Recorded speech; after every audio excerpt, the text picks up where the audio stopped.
So, in just about every TCG out there, there exists foil or holographic cards, and there tends to be a lot of variations for these foils in a given game. In some games, these foils are just a way to mark the rarity of a given card, and in others, it denotes the premium status of a variant. Either way, these foils are used to entice players and collectors alike. After all, who doesn't like shiny cardboard? Over the years, I've accumulated cards from across a collection of card games, and in this short video, I'm going to talk about some of the foils I like the most from the various TCGs out there, and I hope you enjoy as I go. Now before I begin, please consider subscribing to the channel and hitting the notification bell so you're alerted to all of my new videos, and with that said, let's begin. First up is Magic the Gathering, and this card game doesn't really use different foiling all that much, even for their collectibles. Most foil treatments end up looking pretty similar. Instead, Magic tends to use specialized borders to denote unique or collectible cards, such as Zendikar Expeditions or the wide variety of showcase cards. Now, that's not to say that there's not other foils. In recent years, Wizards of the Coast has been experimenting with a wide variety of them. And of these weird experimental foils, I've gotta say my favorite is by far the Gilded foil found in the New Capenna set. I'm not gonna lie, as critical as I am of the Streets of New Capenna set, these Gilded foils look absolutely stunning, and I'm honestly surprised they don't carry a higher premium on the secondary market. Jumping over to Yu-Gi-Oh!, if I had to guess, this is probably the TCG with the most foil variants since they're always changing things up to keep collectors on their toes.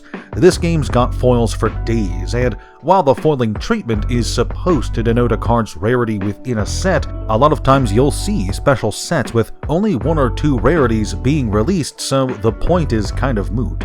When I was a kid, I was absolutely in love with secret rares, and how could I not be? They were shiny, they stood out, it was great. As the game advanced and I grew older, I saw ultimate rares as the new hotness. They were so rare and so collectible.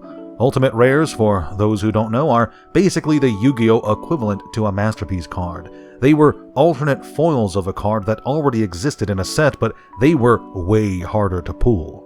But while these are pretty to look at, over time I've grown to appreciate the simple ultra rares found in most sets.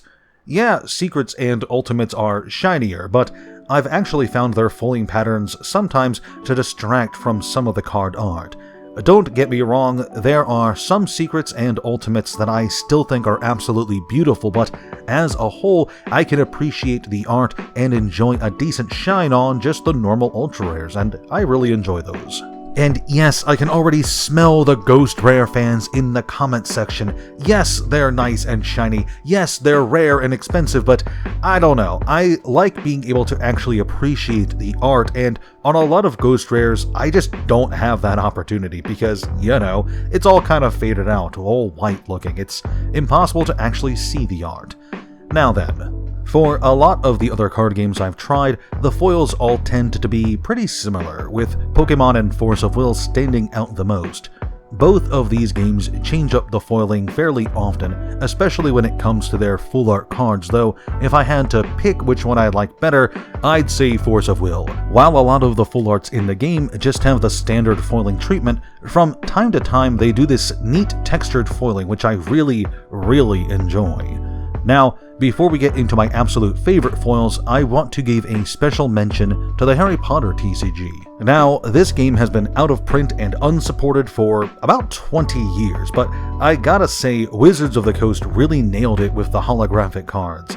Yeah, the art is nothing to write home about, but the way the foiling gives you that fake 3D experience is just really something, and I wish other card games did that. This is what I wish Yu-Gi-Oh! Ghost Rares would be, because wouldn't it be cool to see Black Rose Dragon or Dark Magician shift like that? The Harry Potter TCG also has really nice normal foiling, and when I see these cards and remember that they're produced by Wizards of the Coast, I can't help but wonder what the hell's going on, because basically no Magic foils look anything like this, and that's a shame. And well, with that out of the way, it's time that I talk about my absolute favorite TCG foiling, and if you know me well enough, then you know I'm in absolute love with Flesh and Blood's cold foils. So here's the deal. The Flesh and Blood card game uses two different foils.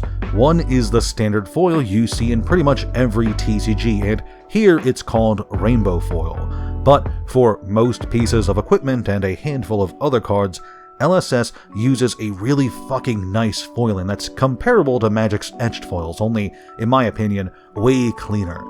The cold foil effect gives these cards a nice metallic sheen to them, and it really helps the detail pop out on a lot of cards.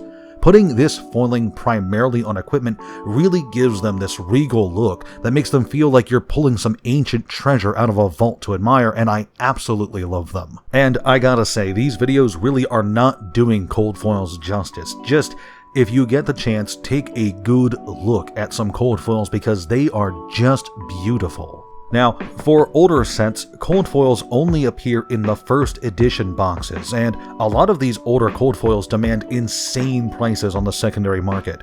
Ever since Flesh and Blood did away with first edition set designs, however, cold foils are still rare, they're just not as rare, appearing about once per every regular box. A lot of cold foils only appear as promo cards, making them stand out collector's items. What's more, LSS Studios has a pretty tight reprint policy when it comes to cold foils, so collectors picking them up can be confident that, even if the card itself is reprinted, the cold foil will still be the most prestigious version. Flesh and Blood's cold foils are easily my favorite foiling treatment in any game, and I cannot stress enough how much I love them.